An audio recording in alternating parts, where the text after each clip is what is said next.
a beautiful Nigerian romantic comedy film, honey, and Ink Blood's Productions. I love the cast and crew, very rich. It gets to show you the Lagosian lifestyle, the glitz, the glamour. It gives you a little insight about the showbiz world. I mean, when it comes to music in Africa, honey, I mean, Nigeria is leading, with Afrobeats and also it shows you the Afrobeat lifestyle. I love it. And of course, I love the lead actor. This is my first time seeing him. I think it's the second time I saw him in The House on Gap, but I did not really focus well. I was not the lead actor.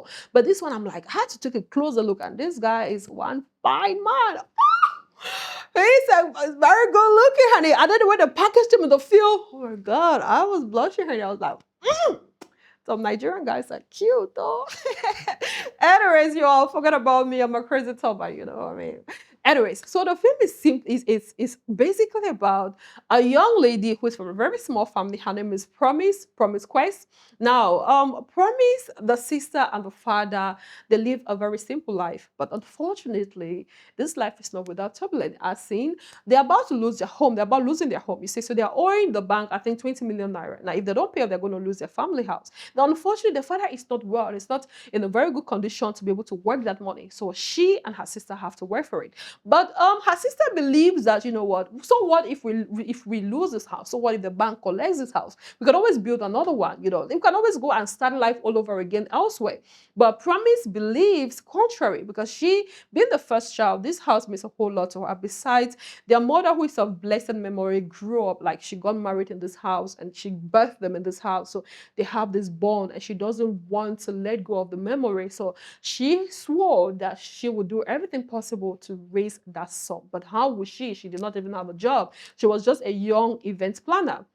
Now, you know how Lagos is, right? She has to hustle. So she's going to get herself this, I want to say beautiful job, but then anyways. So she'll get herself this job, which was simple. You have to manage this artist and make sure that this artist, appears on this very important day, which was the Arts and Culture Day, this cultural day he has to perform.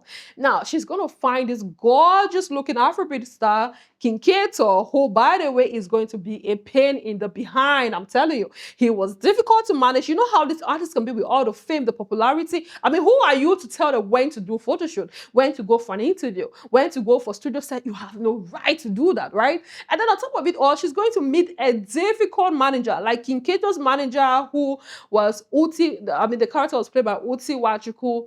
Did not like her at all, and he's the one who really brought the comedy in this film. Ooh, I love his interferences, like his own episodes were amazing. Oh, very beautiful, very hilarious. So, anyways, so Uti did not really like Precious like and Promise like that. So he's going to do everything to make sure that her relationship with the artist would not be a good one, and he would eventually succeed, or maybe not, right? Anyway, so in the long run, Promise and King Kator will end up falling in love, and King Kator will be able to pay off that loan that they owe, the 20 million naira, right? So that's what the film is simply about, yeah. So this is the film. There's just a whole lot of lessons to learn from it, right? It shows you how difficult some bosses can be. Like Promise's boss was not really a good woman, very arrogant. When they're rich, they're very sassy and very arrogant and like that. She would frustrate a young lady. Every second she gets, she's going to remind her, how badly she needed the job. And if she does not do her job properly, she's going to get fired. You know how bosses can be. They make sure that they try to they demean you, they downgrade you and make you feel less of yourself. So that's what the boss would do. And then the husband, who was played by IK too, was supporting the wife, like everything she did was correct. Voila. So you find these very difficult bosses to please. I mean, a lot of us can relate to that, right? We have bosses that they make your life very miserable. So you're going to find that. And then the story equally tells you a lot about betrayal, betrayal, disloyalty. And this one you could see from Promise's younger sister, Favor. Like I said, she's from a very small family of three. She, the Promise, the sister, Favor, who was an upcoming fashion designer, and the father, right? Now, while Promise is struggling to pay off their family debt, Favor had her own different plans. You would see that she will not really make her sister's life a lot. She's not going to make it any easier. she was difficult. So you see the relationship between siblings. Yeah, I know. And then equally tells you some of the struggles that firstborns do go through. I'm a first child of six, honey, and I literally relate. Like I related to the story. There's just a whole lot of things that we go through, a lot of sacrifice that we have to make for the betterment of our family, which is most of the time is at our own expense, but you have to do it anyways, you see. So it equally shows you that. And at the tail end of it all, the main story is about finding love, how you get to find love in the craziest of ways, right? Now, here is my thought. However, though the story is about finding love, a Lagos love story, the producer, Chinasa, did not really, you cannot, you there was not a lot of there wasn't any emotional connection between Promise and King Kator. It was very shallow, it was very flat, to be honest. I was expecting more scenes. They had to develop it. They did not develop. But you tell me love, they had to go for a lot. It's like she was rushing, like, Mojo do any Mojo finish the film, Mojo finish the film. So they were focused more on the glitz, the glamour, King Kator looking good, the costume, but between them, I didn't find it there. Well, you told me a love story, I need to see the struggles. I need to see the betrayals. Tears have to flow, baby. Tears have to flow. You have to make me blush. You have to give me butterflies in my stomach. You have to give me all of that emotion. There has to be suspense. There has to be a whole lot. They have to fight for that love. But they did not develop that theme very well. You told me a Lagos love story. I want to see all of it, but it was just there. No soul. Very flat. Like that. Still, is it a beautiful film? It's a great film. I love it. But I wanted more. It was just there like that. Do I recommend? I do recommend, honey. The film does not really make you think that much. That's one thing about the film that I love. It's not, there's some film that they make you for think. Wait, instead for you to relax, right? Instead for you to be entertained, it distress you. It's a Don Lamo the dead. This is not the kind of film. If you're looking for a film, they just want to chillax, you just want to watch with a loved one that will make you want to be like, oh, aye. Yeah, I do recommend this film. So my rating, I'm going to give it a 7 on 10. A 7 on 10. Why? Because, like I said, they did not really develop the theme more. The main theme was love, right? So I did not really get that emotional connection between Promise and King Kator. I don't know, something was lacking. Needed more. And I want to give a shout out to Uti. Oh, Uti, he nailed it. Beautiful delivery.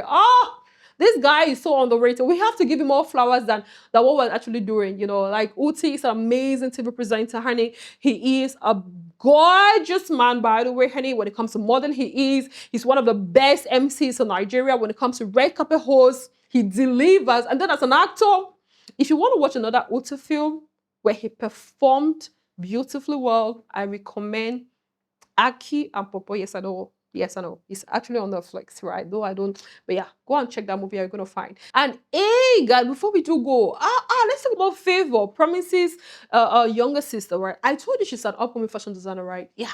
So she's going to meet this gorgeous young lady. The character was played by Uche Montana, very gorgeous, by the way. Now, Uche would pretend to be of help. Listen, there is no such thing as a free lunch. I'm telling you. Now, Uche will call me like, oh, I love what you're doing. I want to give you a platform, because she had beautiful designs, right? But she lacked the platform to showcase these designs or this outfit too. So Uche, being one of the biggest in the game, right? She had connections, so she's going to connect her to a friend who owns like a modeling agency, fashion, runway show, and what have you. So they're going to give her the platform to showcase her outfits. Now, after which, they will present her a contract.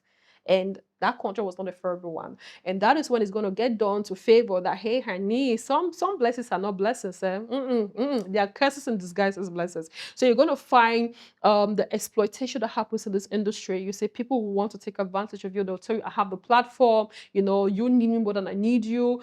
And it tells you that at some point in your life, you just have to believe in yourself and be very, very patient. You understand? Just be patient. Still, it's a beautiful film. And I love the fact that some of the songs were originally produced by King Kator, who is a gorgeous artist, by the way. Yeah. So you're definitely going to love the film. It has beautiful lessons for you. Go and check it out and let me know your thoughts in the comment section. See you next time. Bye.